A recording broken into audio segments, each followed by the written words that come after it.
नमस्कार दोस्तों, मैं डॉक्टर ईशान और आप देख रहे हैं आपका अपना YouTube channel being doctor official. उम्मीद करता हूँ आप सभी लोग बढ़िया होंगे। दोस्तों, इंडियन वेटनरी रिसर्च इंस्टीट्यूट यानी IVRE काउंसलिंग 2023 के रिगार्डिंग आप सभी के लिए अपडेट है, बिगेस्ट अपडेट। फर्स्ट राउंड की जो सेलेक्टेड कैंडिडेट्स की जो लिस्ट है वो वेबसाइट पर अपलोड कर दी गई है। ठीक है, बात करेंगे इसके बारे में कि कितने नंबर तक के कैंडिडेट्स को काउंसलिंग के लिए बुलाया गया है। बेसिकली जो शॉर्ट लिस्टेड कैंडिडेट्स की जो लिस्ट आई है बच्चों, वो काउंसलिंग के लिए बुलाने वाली लिस्ट होती है, यानी कि जिस भी कैंडिडेट का इस लिस्ट में नाम होगा उनको काउंसलिंग के लिए वहाँ पर ऑफलाइन जाना होगा, रिपोर्टिंग करनी होगी, डॉक्यूमेंट वगैरह के वेरिफिकेशन करा करके। अब ऐसा नहीं है कि जितने भी बच्चों को बुलाया उन सबको सीट मिल जाएगी, नहीं। कुछ सीटें होती है उससे कुछ गुना ज़्यादा बच्चों को बुलाया जाता है काउंसलिंग में। बात करेंगे कितने कितने कैंडिडेट्स को बुलाया गया, किस कैटेगरी में कितने नंबर तक कितने कैंडिडेट्स को बुलाया गया, कितनी ऑल इंडिया रैंक तक बुलाया गया है। ठीक है, सभी पर डिटेल में बात करेंगे। साथ ही आगे का क्या प्रोसीजर रहेगा, क्या क्या डॉक्यूमेंट आपको कैरी ऑन करने हैं और आगे का क्या और एक्स्ट्रा क्या चीज़ें आपको लेकर के जानी होगी, सभी पर डिटेल में बात करेंगे इस वीडियो में।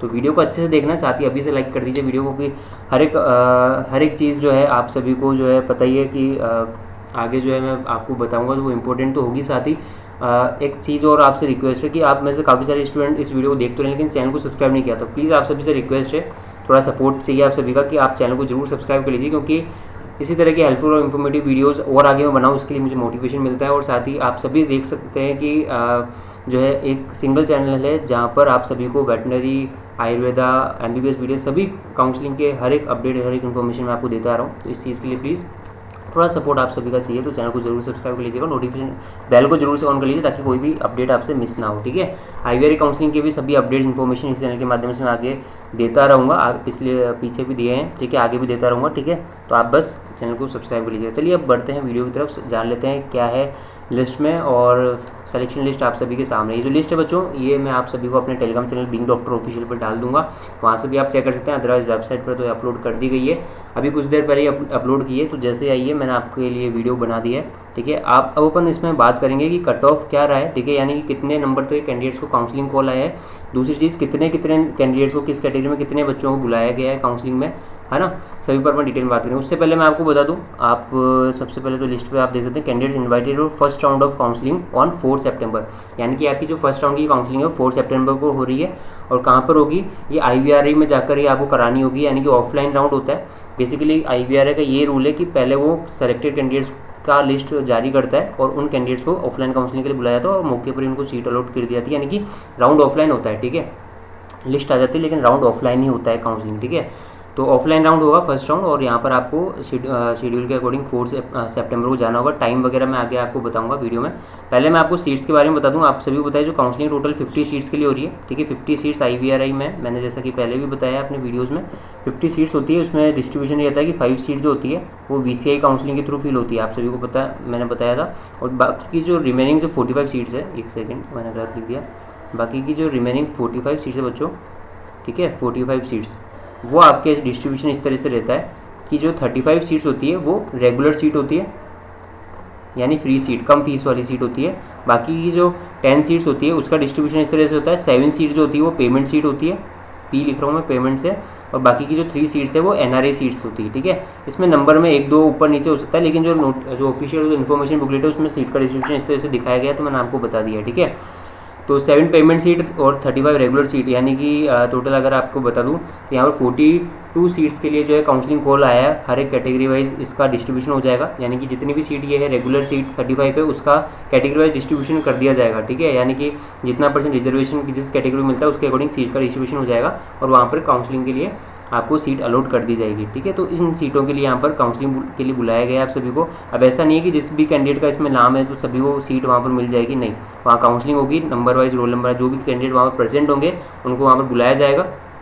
ठीक है, और वहाँ पर उसको सीट अलॉट कर दी जाएगी अगर आपकी कैटेगरी में सीट अवेलेबल रही तो आपकी रैंक पर। ठीक है, चलिए अब अपन बात कर लेते हैं बच्चों कितना कितना कट ऑफ गया है। सबसे पहले अपन बात करेंगे अनरिजर्व कैटेगरी में। अनरिजर्व सीट्स यानी अनरिजर्व कैटेगरी में आप देख सकते हैं मेरिट लिस्ट जो है सबसे ऊपर जो है जो कैंडिडेट है मिश्व डैनिश शाह। ठीक है, इन्होंने आप देख सकते हैं इनके 638 मार्क्स है नीट 23 में, उन्होंने भी अप्लाई किया है ना। और इंडिया रैंक आप देखते हैं 10,730, तो देर में भी चांसेस हो सकता है कि इनको वेटनरी करनी हो तो वो अलग चीज़ हो सकती है, वो अलग सिनेरी हो सकता है। लेकिन इस कैटेगरी आप सभी जानते हैं 638 मार्क्स से तो इनको MBBS डेफिनेटली बहुत अच्छा कॉलेज उनको मिल चुका होता, और अगर हो सकता है मिल भी गया होगा, ठीक है, नीट में अगर इन्होंने काउंसलिंग कराई होगी, है ना। अगर इनको वेटनरी में नहीं लेना होगा, अगर देखो वेटनरी लेना है तो अलग बात है कि इन्होंने अप्लाई इसलिए किया है कि भाई इनको वेटनरी में एडमिशन लेना है, IVRA में एडमिशन लेना है, ठीक है।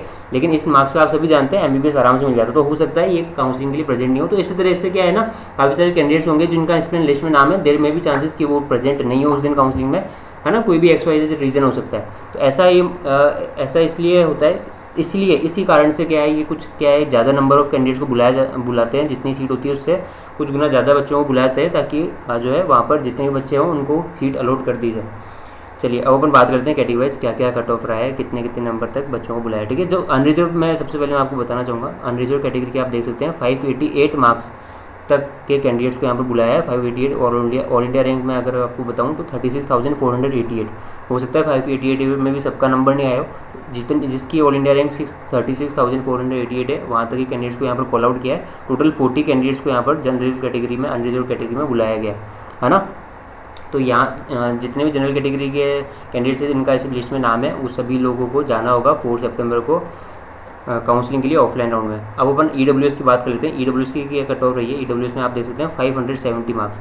बच्चों इस बार आप देख सकते हैं, आप जनरल कैटेगरी पे कट ऑफ देखते हैं, EWS का भी देख सकते हैं, और ये ऑल इंडिया रैंक भी देख सकते हैं 48,000 रही है। लास्ट ईयर का बताऊं तो उससे तो बहुत ज़्यादा हाई गई है इस बार कट ऑफ, ठीक है। अगर लास्ट ईयर कट ऑफ, अगर मैं आपको जनरल कैटेगरी बताऊं तो लास्ट ईयर था 565 अराउंड, ठीक है, 565 अराउंड था। इस बार जो है 588 गया है, कट ऑफ हाई गया है इस बार कट ऑफ, ठीक है। काफ़ी सारे कैंडिडेट्स ने इस बार अप्लाई किया है तो आप यहाँ पर देखते हैं, इसके कारण यहाँ पर IVRA में कट ऑफ इस बार हाई जाने का पूरा चांसेस है, ठीक है। तो जनरल कैटेगरी के बाद EWS का मैंने आपको कट ऑफ बताया, कितने नंबर तक कैंडिडेट्स को यहाँ पर काउंसलिंग कॉल बुलाया। टोटल 10 कैंडिडेट्स को यहाँ पर बुलाया, 40 कैंडिडेट जनरल के, 10 कैंडिडेट्स EWS के, टोटल 50 कैंडिडेट्स ये हो गए। इसके बाद में अपन बात करते हैं OBC कैटेगरी में कितने बच्चों को बुलाया। तो OBC में आप देख सकते हैं टोटल जो है 28 कैंडिडेट्स को काउंसलिंग कॉल आया है। 28 में आपको मार्क्स वाइज अगर बताऊँ 583 मार्क्स यहाँ पर 583 मार्क्स तक के कैंडिडेट्स को यहाँ पर बुलाया। ऑल इंडिया रैंक यहाँ पर 39,695, इतनी ऑल इंडिया रैंक तक के कैंडिडेट्स को यहाँ पर काउंसलिंग कॉल के लिए काउंसलिंग कॉल आया है, ठीक है। तो ये आप OBC का देख सकते हैं कट ऑफ कितना रहा है फर्स्ट राउंड का, ठीक है। और यहाँ पर जो है 28 कैंडिडेट्स को यहाँ पर टोटल बुलाया है। 50 और 60 78 कैंडिडेट्स यहाँ पर टोटल हो गए OBC तक, ठीक है। इसके बाद में SC कैटेगरी बात कर लें, SC कैटेगरी में कितना कट ऑफ रहा है, कितने नंबर तक के कैंडिडेट्स को बुलाया। तो 424 नीट स्कोर जिसका है 1,96,081, ठीक है। इतनी ऑल इंडिया रैंक तक जो है तक के कैंडिडेट्स को SC कैटेगरी में बुलाया गया है। 15 कैंडिडेट्स को टोटल SC कैटेगरी में बुलाया गया है, ठीक है। यहाँ पर ST कैटेगरी बात करें तो ST कैटेगरी में जो है 10 कैंडिडेट्स को यहाँ पर काउंसलिंग कॉल आया है, ठीक है। 10 कैंडिडेट्स में जो कट ऑफ रहा है 392, ठीक है, 392 यहाँ पर कट ऑफ रहा है। और ऑल इंडिया रैंक देख सकते हैं 2,42,000 यहाँ पर कट ऑफ रहा है। दिव्यांग अगर BH कैंडिडेट्स की अगर अपन बात करें तो मैं आपको एक सेकंड बताता हूँ, ठीक है। दिव्यांग कैंडिडेट्स में आप देख सकते हैं 3 कैंडिडेट्स को यहाँ पर काउंसलिंग को लाया है, 551 यहाँ पर कट ऑफ रहा है, ठीक है। तो ये सभी कैंडिडेट जिनका इस लिस्ट में नाम है उन सभी को काउंसलिंग के लिए बुलाया गया है, ठीक है। टोटल अगर अपन काउंट कर लेते हैं यहाँ पर 10 और 50 हो गया, 50 के बाद 28, ठीक है, 28 हो गया 78 प्लस यहाँ पर जो है SC कैटेगरी में 15 कैंडिडेट्स को बुलाया गया है टोटल। और उसके बाद में ST कैटेगरी में यहाँ पर टोटल 10 कैंडिडेट्स को बुलाया गया है और 3 कैंडिडेट्स PH कैंडिडेट्स, ठीक है, 3 जो है कैंडिडेट्स PH। तो 106 टोटल 106 कैंडिडेट्स को इन 45 सीट्स को फिल करने के लिए बुलाया गया है, ठीक है। तो यहाँ पर ये जो सीटें हैं इसमें पेमेंट सीट भी शामिल है। तो टोटल 45 सीट्स के लिए 106 कैंडिडेट्स को फर्स्ट राउंड के लिए बुलाया। और यहाँ पर ज़्यादातर देखा गया, लास्ट ईयर का भी बताऊँ सीनियरियो, तो फर्स्ट राउंड में ही रेगुलर सीट सारी कंप्लीटली फिल हो जाती है, पेमेंट सीट कुछ एक बचती है। ये क्योंकि पेमेंट सीट बहुत ज़्यादा इसमें जो है अमाउंट है, तो इसलिए क्या है कि हर कोई एडमिशन नहीं लेता है, इसलिए पेमेंट सीट सेकंड राउंड में जाती है। लेकिन सेकंड राउंड में जो है रेगुलर सीट जाने के बहुत कम चांसेस होते हैं। जनरल, EWS, OBC इन कैटेगरी के कैंडिडेट्स के लिए बहुत ज़्यादा जो है कंपटीशन रहता है, तो बहुत ही कम चांसेस है कि रेगुलर सीट सेकंड राउंड के लिए आए। हालांकि सेकंड राउंड के लिए अलग से लिस्ट जारी कर दी जाएगी 5 सितंबर को, ठीक है। 4 सितंबर को आपको ऑफलाइन राउंड होगा, 5 सितंबर को सेकंड राउंड के लिए लिस्ट आ जाएगी। जैसे आएगी मैं आपको उसका भी अपडेट दे दूंगा। अभी जिन भी कैंडिडेट्स का इसमें लिस्ट में नाम है उनको क्या करना होगा, आपको इस वेन्यू पे पहुंचना है, क्या क्या लेकर के, डॉक्यूमेंट वगैरह सब कुछ लेकर के। टाइम क्या दिया गया है आपको पहुँचना है सुबह शार्प 10 बजे आपकी वहाँ पर अटेंडेंस होती है, तो 10 बजे से पहले पहुँचने की कोशिश करें। जहाँ पर भी आप रहते हैं आपको पता चल गया, अगर आपका लिस्ट में नाम है, आप जाना चाहते हैं तो आप लोग उसके अकॉर्डिंग अपनी प्रिपरेशन पहले से ही कर लीजिए। आप देख सकते हैं examination hall, deemed university building, ICR की IVRI इज्जत नगर बरेली, ठीक है, ये एड्रेस है। तो IVRI की जो एग्जामिनेशन हॉल है वहाँ पर ही आपकी काउंसलिंग कराई जाएगी, ठीक है, ऑफलाइन राउंड कंडक्ट किया जाएगा। इसका एड्रेस आपको बताइए, टाइम सुबह 10 बजे है 4 सितंबर को। अब इन्फॉर्मेशन बुकलेट वगैरह को आप सबसे अच्छे से पढ़ लीजिएगा। ओके, अब यहाँ पर जो फीस वगैरह है आपको वो भी लेकर के जानी होगी। फीस स्ट्रक्चर आपको दे रखा है, रेगुलर सीट का कितना है, पेमेंट सीट का कितना है, वो सभी आपको यहाँ पर चार्जेस दे रखे हैं। उसके अकॉर्डिंग आपको देना, आपको वहाँ पर जो है सबमिट कराना होगा, ठीक है।